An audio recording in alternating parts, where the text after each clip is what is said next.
I don't think people have any idea what's really happening in Gaza and why it is happening. A few weeks ago, right before this war in Gaza ignites, Netanyahu goes to the United Nations General Assembly and he holds up this map and declares his plan for a new Middle East. And people are going, what is this stupid line this guy's drawing with a red marker?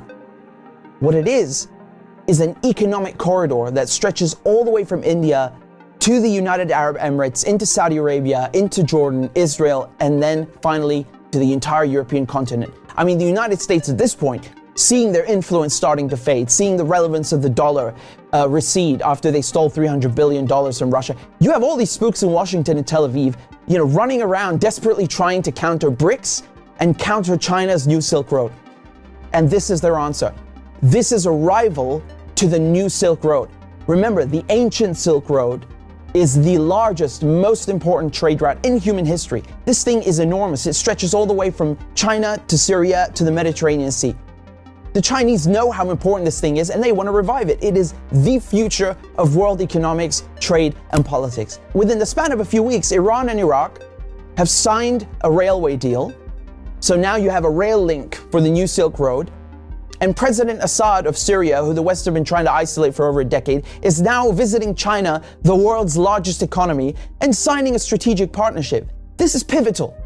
So now the new Silk Road has rail access all the way to the Mediterranean Sea through Syria's port in Latakia. So not just land, but maritime trade. This is crucial. And as enormous and important as all of this is just one aspect. This is just one aspect. You still have the gas. How can we talk about the Middle East without talking about gas and oil?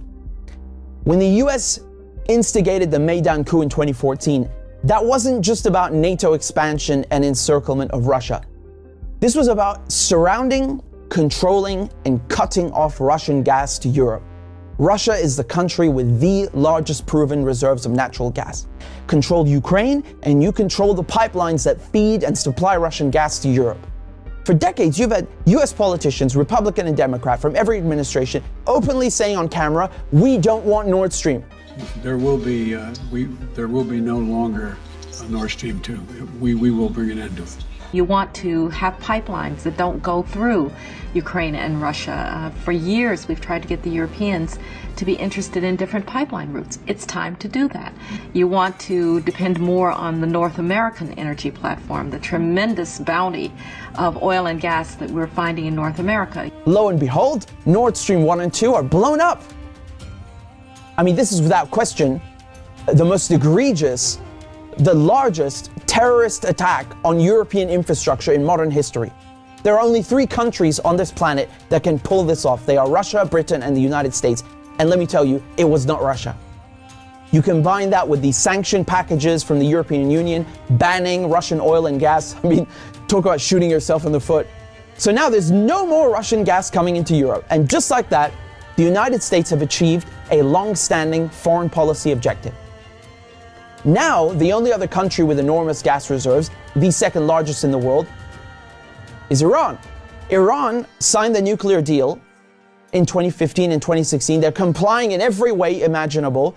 The IAEA at the UN cannot be happier.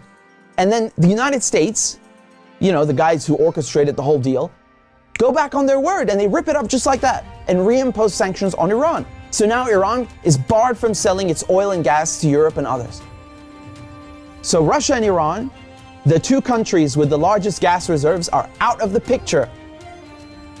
Then Israel, all of a sudden, proposed themselves as a solution to the European Union's gas shortages. Take our trilateral energy, for example, that we closed in June with Egypt and Israel. It has played an important role in our strategy to get rid of the Russian fossil fuels. How convenient. How convenient. In 2010, they conduct a geological survey and find this monstrous giant gas field in the Middle East. It's called the Leviathan, and it's in the Mediterranean Sea on the Levantine Basin. That means it's right off the coast of Palestine, Lebanon, Syria. Syria initially declines offers over its gas reserves and simultaneously refuses to lay pipes for a Qatari gas project. What a coincidence! Barely a year later, war breaks out in Syria. And who's funding it? Qatar and Israel and the United States are just some of the parties funding and running this war to overthrow the government in Damascus. Today, the United States control 1/3 of Syria. They control all of Syria's oil fields, and Israel is bombing Syria's most vital port, Latakia, on a regular basis. So they're cutting off all the oil revenue and destroying, crippling any maritime activity, such as trade, such as gas exploration. Another major port on the Levantine coast is in Beirut, which mysteriously explodes in 2020. And so Israel, proposing itself as a solution to Europe's gas shortages, shows up with an FPSO, this enormous gas extraction vessel, and tries stealing gas from Lebanon's Karish gas field. And, this reignites a huge maritime border dispute. And Israel has to go and beg the United States to solve this diplomatically, because Hezbollah said, if you steal 1 cubic inch of our gas, we will fire our missiles on your ship. Now we come to Gaza. Gaza also has its own unexplored gas field.